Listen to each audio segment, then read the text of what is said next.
What's going on, you all? Slick Whip Car Talk 1-on-1. So we got a surprise for you all today. Thing people ask me is, what you pulling? What you pulling with that big truck? You know what I'm pulling? I'm pulling hose. That's what I'm pulling. That's what I don't belong here.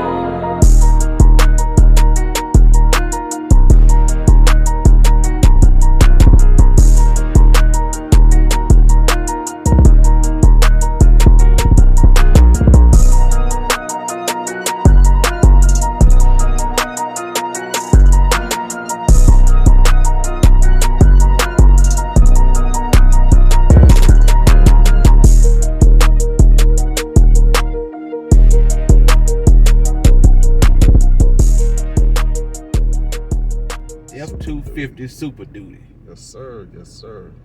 So what you think about it so far? Man, I just took it for a test drive, you all. I like it. I'm going to go ahead and throw my seatbelt on and I'm going to take it for another spin. Well, it's like, this comparison's like apples or oranges, but just overall, a truck in general, of course, you got the more power. I've had Ford products in the past, and I can tell you, just stepping from a GMC to a Ford, I feel like Ford, they knocked it out the park with this truck right here. Well, I can tell you one thing. I definitely like how it handles on the road. Man, it's smooth. It doesn't even feel like you're in a lifted truck when you're driving, you all. It feels good. So it got a 4-inch BDS lift on it. And I'm riding on 37-inch tires with 24 rims. So it definitely got some weight behind it when it's hauling. But you can't even tell. So that's what I like about it, man. It's nice. Of course, nobody gets in one of these trucks for the gas mileage, but that was something I had to adjust to when I first got it, is the horrible gas mileage, and that was in part to the whole DPF system, which has been since deleted. So went ahead and got that taken care of, and I mean, it's cool now. I mean, it take off smooth, it shifts smooth. You say you had it tuned, right? I did have it tuned, so I got it tuned over at Power Stroke Magic. Shout out to them. They really took care of me. They only deal with power strokes anyway, which is why I went with them. But I told them what I wanted, and I mean, a day's work, and they got it done for me. So I noticed a big improvement in sound. For one, it actually sounds like a truck. Because at first it was real quiet. It actually sounds like a truck now. Gas mileage, improved gas mileage, plus reliability, because we all know those DPF systems throw these trucks in the shop, in and out, in and out. Was that the reason you had it deleted and tuned? That was the whole reason why I got it deleted and tuned. I had read a lot of negative reviews about the DPF system and the ill effects that it have on not only the Super Duties, but just diesel trucks in general, diesel cars in general, man. So I understand these manufacturers have to abide by EPA standards and stuff, but it really harms the performance of these trucks. So I got it tuned, and it unleashed the beast. I can tell you that.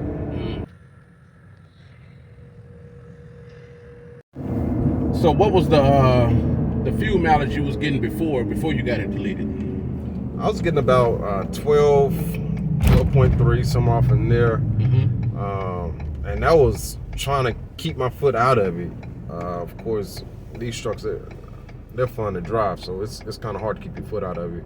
After the tune, I'm seeing about 15 city, 20 highway, and I think that's damn good for a truck of this size, especially with the lift kit and the wheels and tire packages that it has going.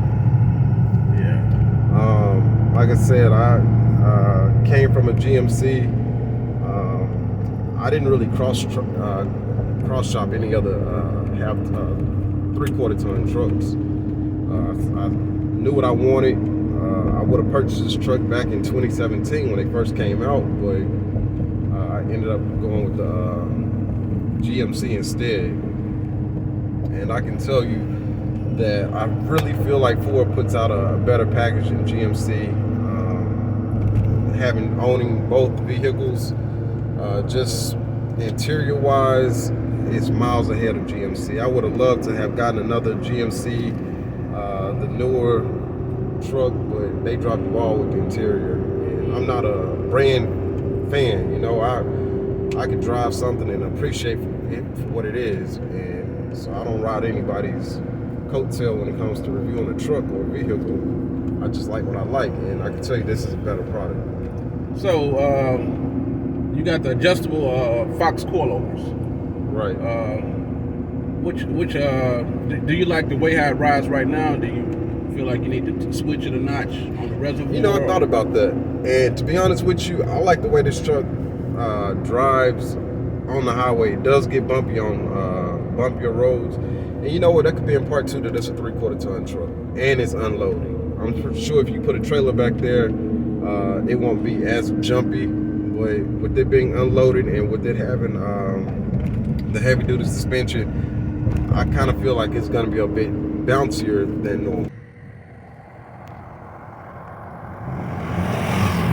And one thing I can't stand, I'm sorry if I offend anybody by saying this, but I can't stand when these guys buy these trucks and they be platty daddy. Come on, man. You drive a F-250, then you overpay for your package. It's okay.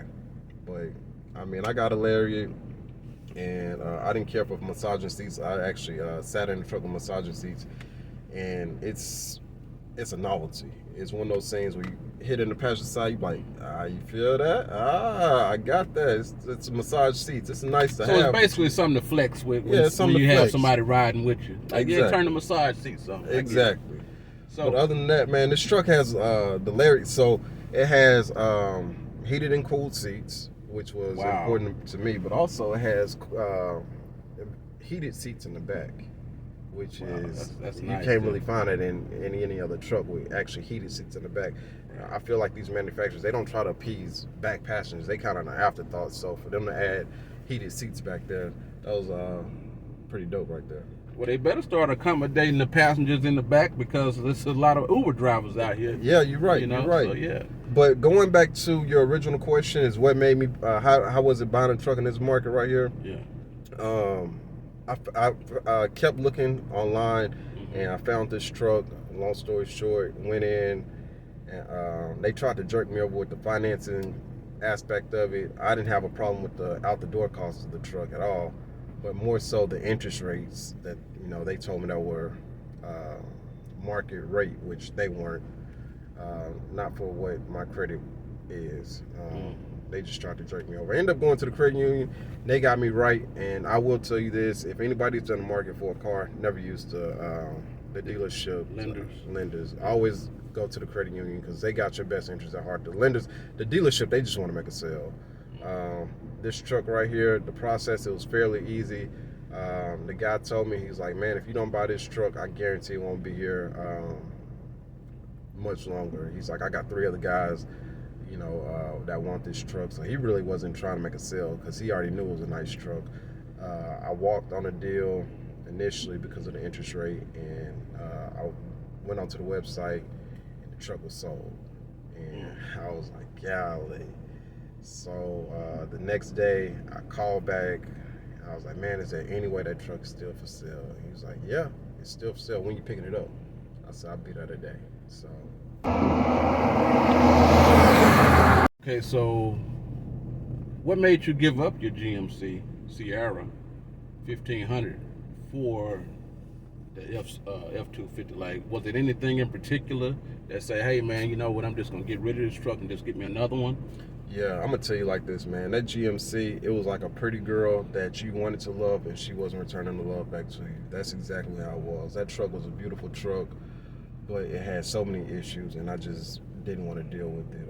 From the get-go, it had some steering issues, and the dealership blamed that on the suspension. However, the suspension, I bought the truck with the suspension on there from the dealership, so it shouldn't have been any issues with that. And it was just a lot of knickknacks, a lot of sounds the truck was making.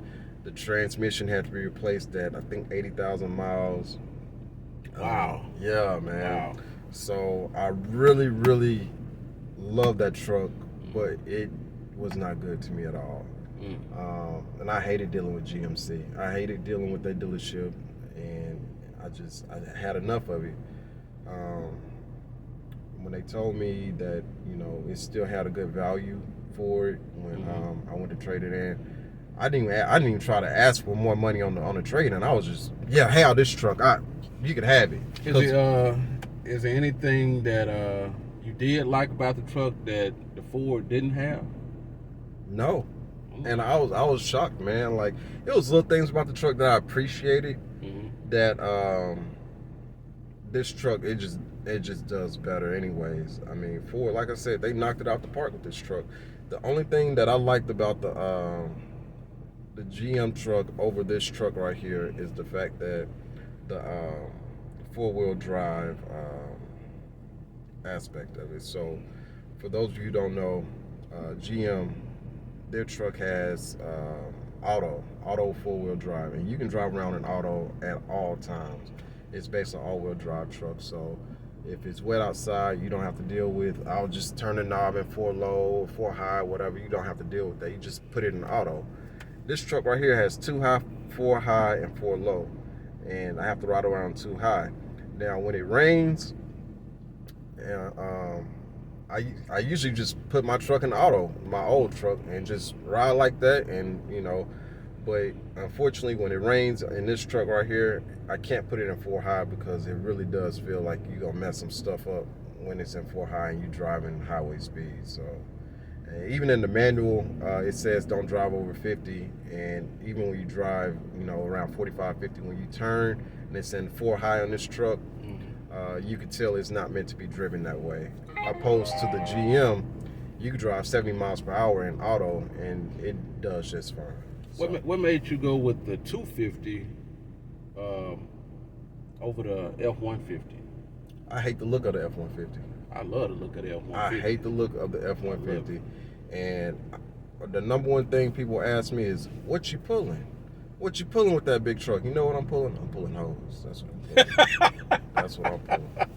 Because ain't no trailer has touched this truck. It may in the future, but for right now, nah, that's all I'm pulling. So there's no concrete reason to have a truck with this much torque, aside the fact is I want it and I got it. So. Okay. Well, there you have it, folks. Storm.